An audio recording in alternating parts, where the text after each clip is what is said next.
요한 3서 1장 1절로 4절까지의 말씀 우리 다 같이 한 목소리로 합독하겠습니다. 장로인 나는 사랑하는 가이오 곧 내가 참으로 사랑하는 자에게 편지하노라. 사랑하는 자여 내 영혼이 잘됨 같이 내가 범사에 잘되고 강건하기를 내가 간구하노라. 형제들이 와서 내게 있는 진리를 증언하되 내가 진리 안에서 행한다 하니 내가 심히 기뻐하노라. 내가 내 자녀들이 진리 안에서 행한다 함을 듣는 것보다 더 기쁜 일이 없도다. 아멘.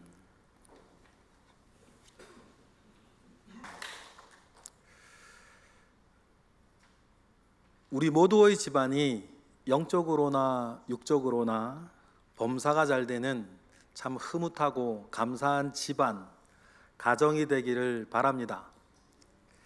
그러려면 이것저것 필요한 것들이 참 많은데 이에 대해서 성경이 가장 강조하는 한 가지는 영혼이 잘 되는 것이다, 그렇게 가르칩니다.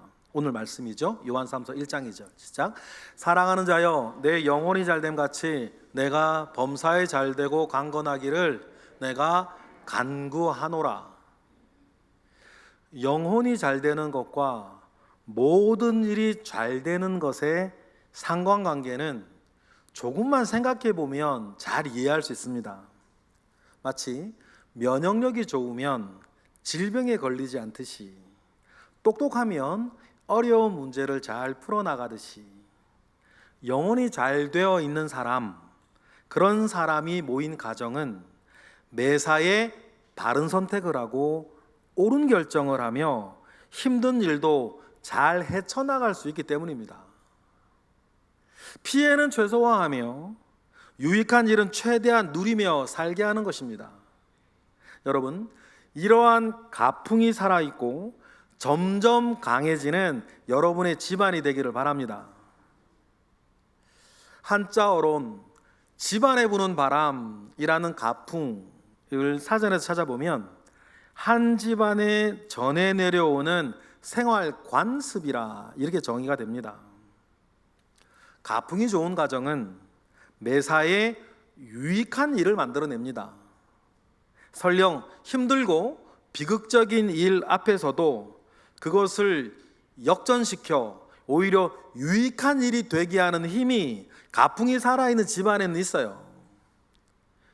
여러분, 이 일을 위해서는 최소한 그 가정에 누군가 한 사람은 분명하고 확실하게 세워진 영적인 그리스도인, 영혼이 잘 되어 있는 사람이 있어야 돼요. 예를 들어 이런 예를 들 수 있겠죠. 제가 참 좋아하는 영화 중에 인생은 아름다워 라고 하는 영화가 있고 여러분 아실 겁니다. 제2의 찰리 채플린이라고 불리는 이탈리아 출신의 감독 겸 배우 로베르토 베니니가 각본, 감독, 주연 1인 3역을 한 영화였죠. 이 영화가 더욱 감동적이었던 건 2차 대전 당시의 실화를 바탕으로 한 영화이기 때문에 더 많은 사람들에게 감동을 주었어요. 영화의 배경은 이렇습니다. 이탈리아에서 무솔리니의 파시즘이 맹위를 떨치던 1939년에 시골 출신 청년인 귀도는 초등학교 교사인 도라와 결혼하여 아들 조슈아를 얻고 행복한 나날을 살고 있었습니다.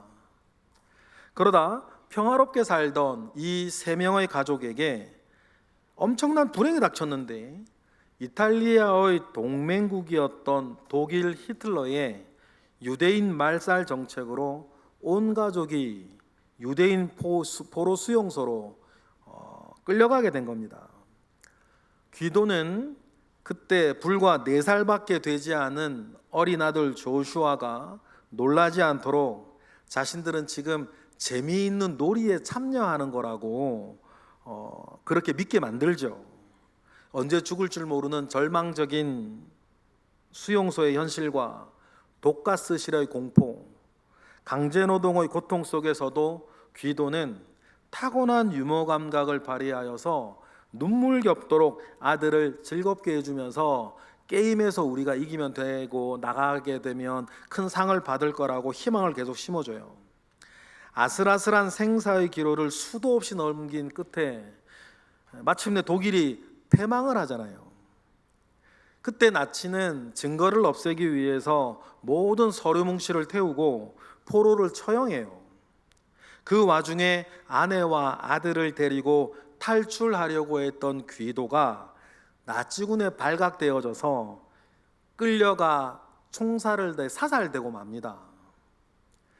마지막 순간 나치군에 끌려가면서도 숨어서 자기를 게임인 줄 알고 쳐다보고 있는 아들이 걱정하지 않도록 우스꽝스러운 행동으로 아들을 안심시키는 귀도의 모습은 아마 이 영화의 백미일 거예요.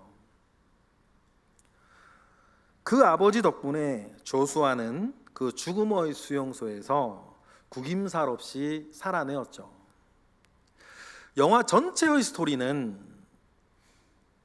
비극이에요. 그런데도 비극적인 이 영화의 제목이 인생은 아름다워. 절망적인 상황 속에서도 인간과 인간의 사랑이 얼마나 아름다울 수 있는지, 또한 아름다운 인간이 엮어가는 인생살이 그 극한 상황과 대조되어서 보여지기 때문이죠.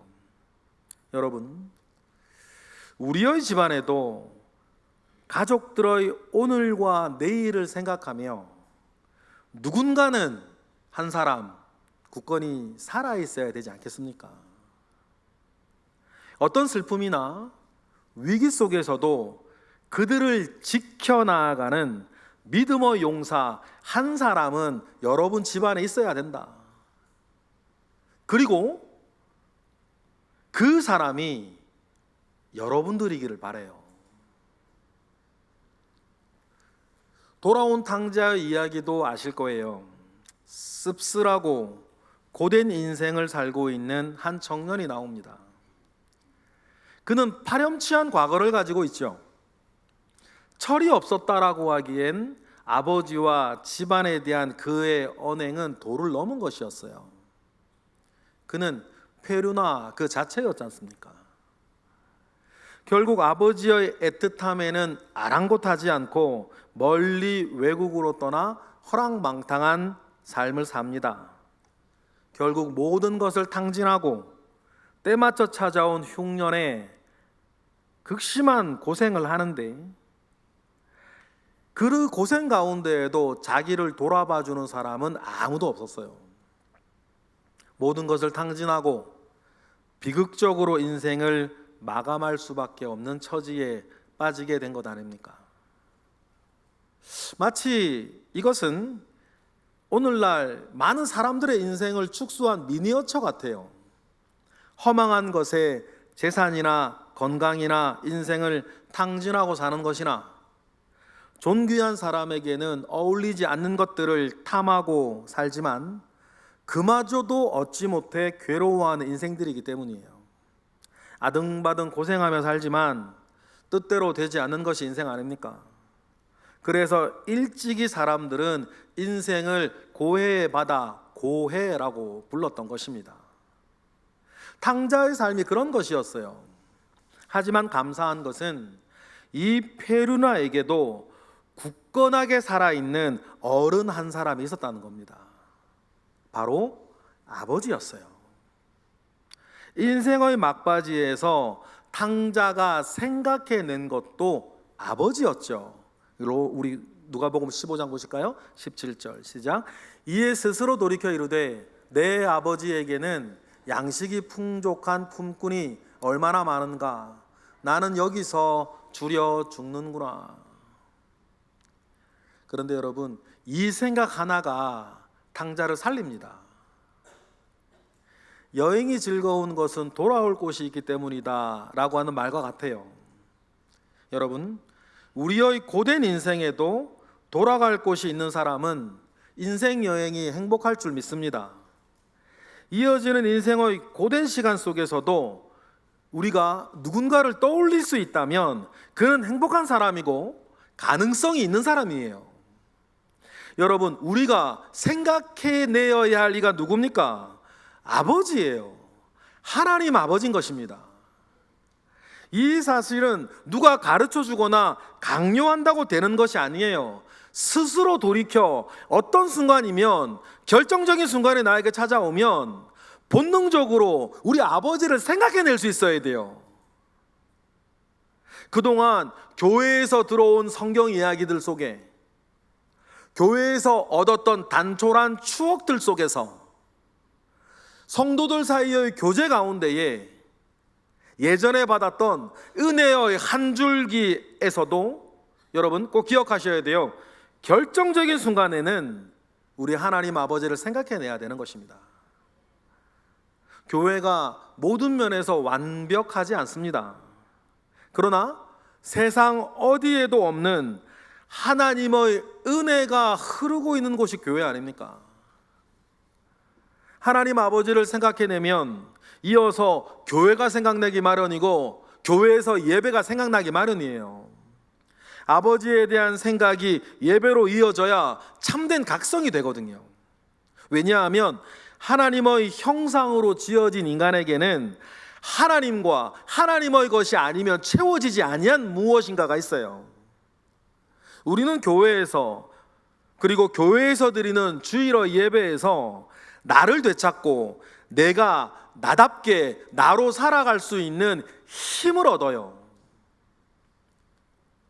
하나님께서 우리에게 교회를 주시고 안식일을 주시고 주일을 주신 이유가 바로 이것이거든요. 출애굽기로 확인해 보실까요? 31장 17절 시작. 나 여호와가 엿새 동안 천지를 창조하고 일곱째 날에 일을 마치고 쉬었음이니라. 쉬었음이니라, 이 쉬다라고 하는 이 동사를 살펴봐야 되는데, 이 말은 어떤 말이냐면 그는 그의 영혼을 되찾았다라고 하는 말이에요. 그럼 좀 이상하죠? 하나님도 쉼을 통해서 영혼을 되찾았다라는 말이 얼핏 이상하게 들린단 말이에요. 그런데 얼핏 이상하게 들리는 여기에 매우 강력한 메시지가 들어있어요. 안식일, 지금 우리의 주일이 무엇인지를 알려주는 내용이에요. 우리는 주일이면 교회에서 예배하며 어떤 일을 해야 하냐면 나의 영혼을 되찾는 일이에요. 이것이 영혼을 잘되게 하는 가장 안전하고 확실한 일입니다. 하나님 앞에서 안식을 할 줄 모르는 사람은 자기 영혼을 잃어버리다 점점 상실하게 되어 있어요. 영혼을 상실했다는 말은 인간의 도리가 무엇인지 망각했다는 거고, 인간의 도리가 무엇인지 망각해버리면 내가 지금 어떻게 살아야 되는지 모르는 거예요. 그러니 눈앞에 보이는 일에 닥치는 대로 사는 거예요.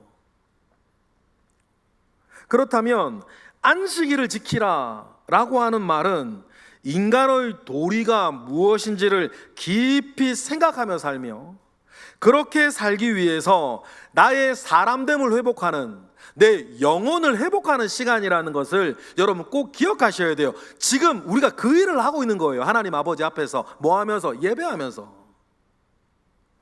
따라서 주일 예배는 나를 되찾고 내 영혼을 잘되게 하는 집밥 같은 시간이에요.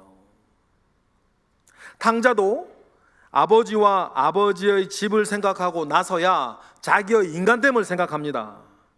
그러자 자기의 지난 패륜적인 행동에 각성이 일어나요. 탕자의 이야기 들어보실까요? 누가복음 15장 18, 19절 시작. 내가 일어나 아버지께 가서 이르기를 아버지, 내가 하늘과 아버지께 죄를 지었사오니 지금부터는 아버지의 아들이라 일컬음을 감당하지 못하겠나이다. 나를 품꾼의 하나로 보소서 하리라 하고 아버지의 집으로 가는 거 아닙니까? 탕자가 이럴 때에도 아버지의 집으로 내가 가겠다 마음먹을 수 있는 것은 자기 아버지가 어떤 분인지 알기 때문이에요. 우리의 아버지 하나님의 다양한 모습 중에는 분명히 이거 있습니다. 여러분 꼭 기억하셨으면 좋겠어요. 인생의 비극 중에서도 반드시 우리가 기억해야 할 그분의 성품이 있어요. 그 성품 한번 읽어보시겠습니다. 시편 51편 17절 시작. 하나님께서 구하시는 제사는 상한 심령이라. 하나님이여 상하고 통회하는 마음을 주께서 멸시하지 아니하시리다. 일컬어지는 그 하나님의 성품, 마음이 상하고 통회하는 심령 가운데에 우리가 괴로워하고 있을 때, 슬퍼하고 있을 때, 울고 있을 때 하나님께서는 나의 그 마음을 받으신다는 것을 여러분 꼭 기억하세요. 나의 실패나 나의 좌절이나 나의 넘어짐이나 나의 죄악 가운데 있다 하더라도. 그런데 세상은 정반대 아닙니까? 누가 만들어낸 말인지는 모르겠는데 수쳇말에 실패는 친구도 적으로 만든다, 뭐 그런 말이 있더라고요. 그런 말이 있을 정도로 여러분, 세상은 자기의 이익과 맞물려 있는 것에 민감하지 않습니까? 여러분들이 뭐 직장 가면 늘 경험하는 거, 자기의 이해득실과 관련된 부분들에 대해서 사람들이 얼마나 예민하고 얼마나 양보하지 않고 일단은 내 이익은 챙겨놓고 봐야 되는 그 생리들이 있단 말이에요. 언제든지 갈아탈 수 있고 밟고 일어설 수 있습니다. 자기네들끼리 모여서 술자리에서 위하여 동지애와 멤버십을 강조하지만 그것이 강조되어야만 하는 본질적인 세상의 생리라는 게 있잖아요. 아무리 여러분 미사역으로 예쁘게 치장하여도 세상의 생리는 달면 삼키고 쓰면 뱉는 곳입니다. 그런 세상 가운데에 아버지의 집 교회가 있어요. 그렇다면 교회까지 그런 곳이 되어서는 안 되는 거 아니에요. 쓸수록 참아주고 기다려주고 인도해주는 곳이 교회가 되어야 합니다. 왜냐하면 우리 교회의 주인인 우리 하나님 아버지가 그런 성품이시니까. 우리 하나님은 상한 마음을 멸시하지 아니하시고 통회하는 마음을 붙잡아 주시는 분. 그래서 제가 알고 있는 가장 강력한 하나님의 경험, 상한 갈대를 꺾지 아니하시고 꺼져가는 등불을 꺼트리지 아니하시는 하나님. 하나님이 그런 분이 아니었으면요, 저는 진작에 이 세상 사람이 아니든지 무너져 있을 거예요. 그러나 저는 분명히 압니다. 제가 꺼져가는 등불 같을 때 하나님은 저를 지키셨고, 제가 꺾여가는 갈대 같을 때 저를 붙잡아 주신 하나님을 저는 알아요.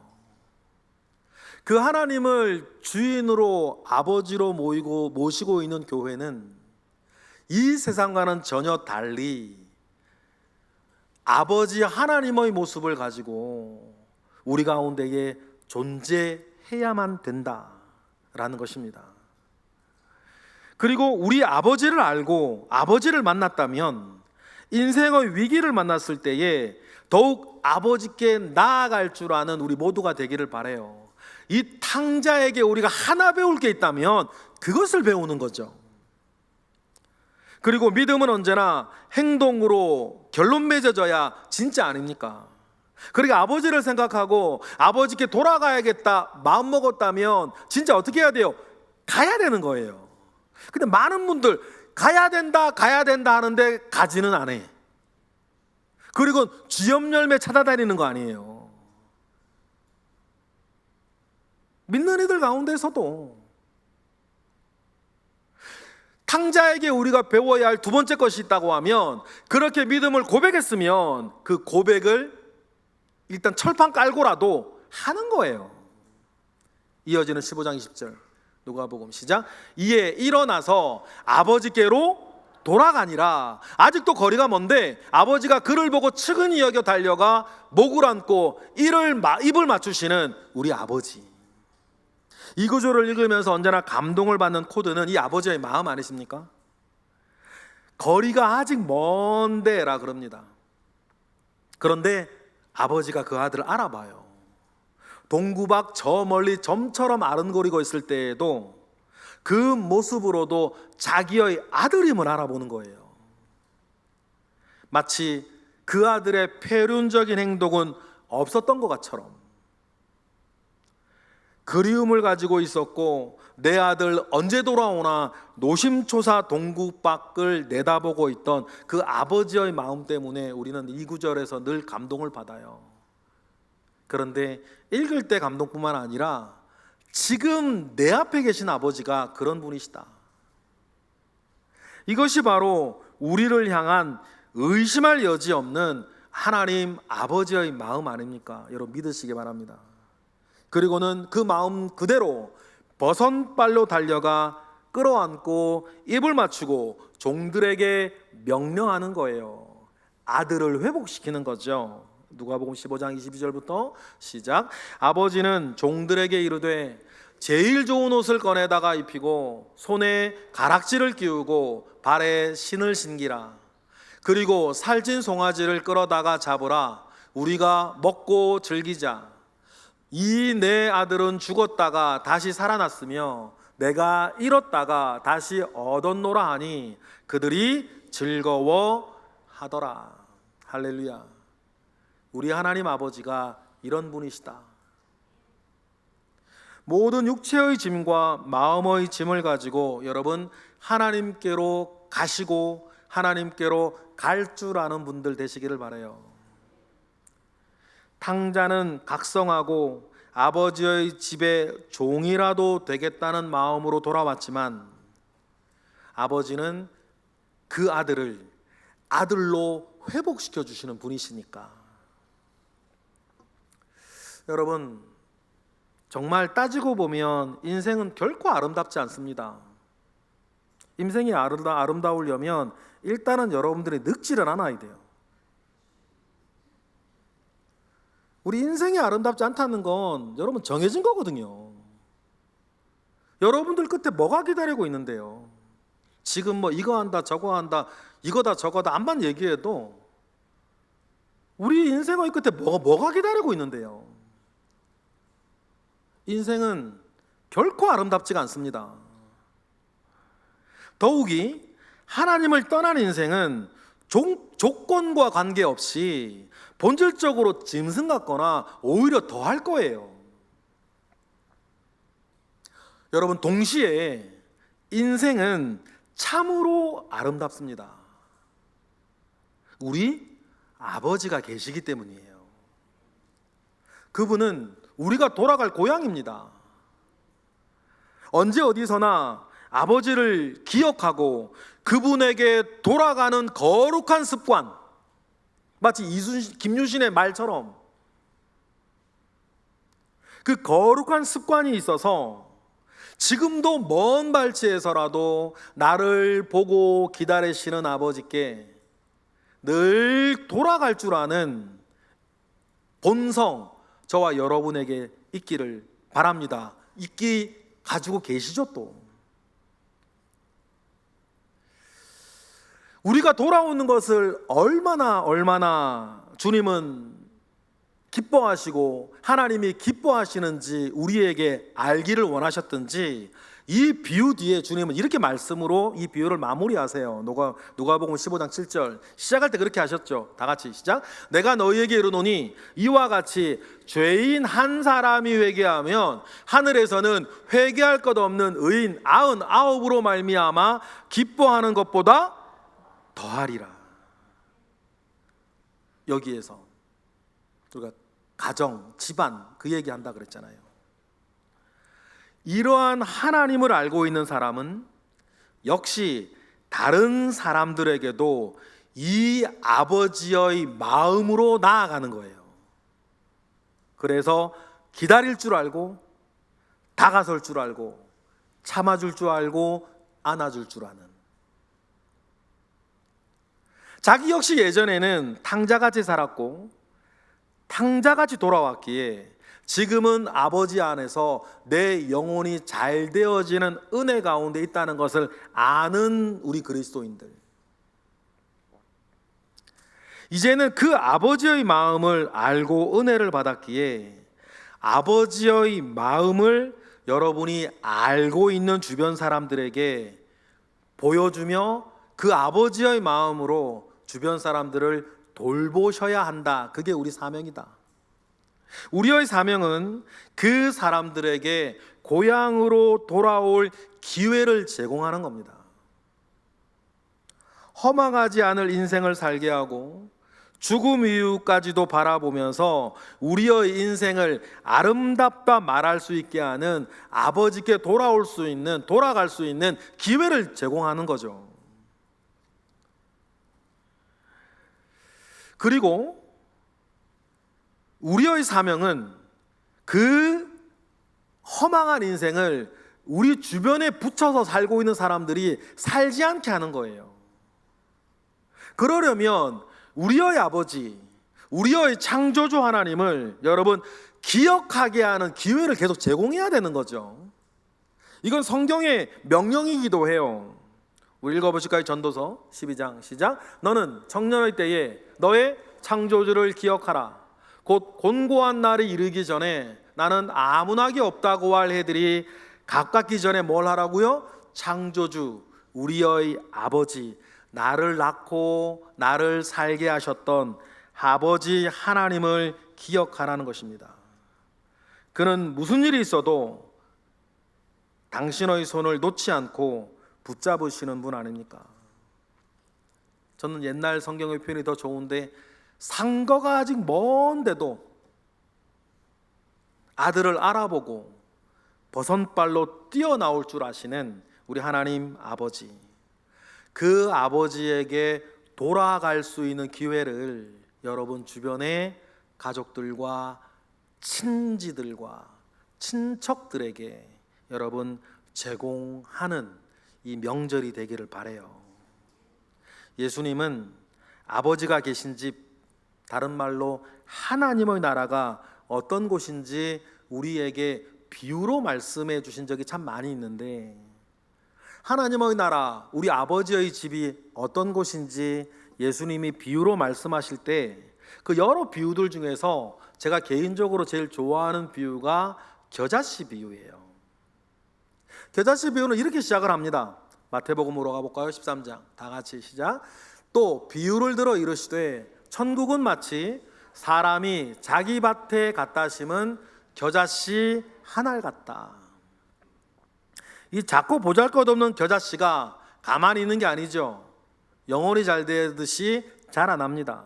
그리고 다음 절에 보면 뭐라 그러냐면 나무가 되는데, 큰 나무가 되어서 일어나는 표현이 참 좋아요. 32절 보실까요? 시작. 이는 모든 씨보다 작은 것이로되 자란 후에는 풀보다 커서 나무가 되매 공중의 새들이 와서 그 가지에 깃들이느니라. 한 작은 씨앗이 자라고 자라 나무가 됩니다. 그리고 나무가 되면 그 나무에 각종 새들이 와서 깃든대요. 여러분, 그 새들 중에 탕자도 있습니까? 쉼이 필요하고 평안이 필요한 다른 사람들이 있습니까? 여러분, 하나님의 나라는 이런 곳이고 우리 아버지의 집은 주 안에서 잘된 영혼을 가진 그 한 사람이 굳건히 살아 이 나무가 되어주는 일이에요. 여러분, 이 일을 이루어내시는 우리 모두가 되기를 바랍니다. 예수님은 이것이 하나님의 나라이고 하나님의 나라를 이루어가는 일이라고 말씀하세요. 그리고는 이 일이 무엇보다 중요하고 그 무엇보다 행복한 일이라는 사실을 깨달은 사람, 진심으로 아는 사람은 다음과 같이 행동할 수밖에 없다고 말씀하세요. 우리 마태복음 13장으로 보실까요? 천국 비유 시작하기 전에 다 같이 시작. 천국은 마치 밭에 감추인 보화와 같으니 사람이 이를 발견한 후 숨겨두고 기뻐하며 돌아가서 자기의 소유를 다 팔아 그 밭을 사느니라. 정말 깨달았고 믿음으로 받았으면 그 일, 하나님의 나라, 아버지의 집을 이루어가는 큰 나무가 되는 그 일을 위해서 아까워하지 아니하고 자기의 모든 소유를 팔아 그것을 이루어낸다는 뜻이에요. 여러분, 다시 한번 이 일을 정말 이루고 이루어내는 은혜가 우리 모두에게 있기를 바랍니다. 그리고 그 무엇보다도 이 일을 열망하세요. 이 일을 이루는 데에 다른 걸 아까워하지 마세요. 돈이 필요하면 돈을 쓰시고 시간이 필요하면 시간을 내세요. 그런 거 아까워하지 마셔야 돼요. 제일 중요한 건 이 일이니까 자기 소유를 다 팔아서라도 하나님의 나라를, 천국 같은 가정을 이루어내는 이 일을 도전하셔야 되는 것 아닙니까? 여러분들 정도 되면. 이런 말씀을 오늘 꼭 드리고 싶은 이유가 있습니다. 오늘부터 추석 연휴가 시작되기 때문이에요. 누구는 이 연휴가 여행을 떠날 기회로 삼고, 누구는 잠잘 기회로 삼고 그러는지 모르겠어요. 그러나 여기에 계신 분들은 믿음 안에서 내가 받은 은혜를 알기에, 여러분, 오늘 말씀이 우리에게 가르치시는 것처럼 이 명절 연휴에는 오랜만에 만나는 그 모든 사람들에게 여러분들이 큰 나무가 되어 주셨으면 좋겠습니다. 가족들에게, 집안의 그 누군가에게도 깃들였다 갈 수 있는 아버지의 집, 큰 나무 되어 주셨으면 좋겠어요.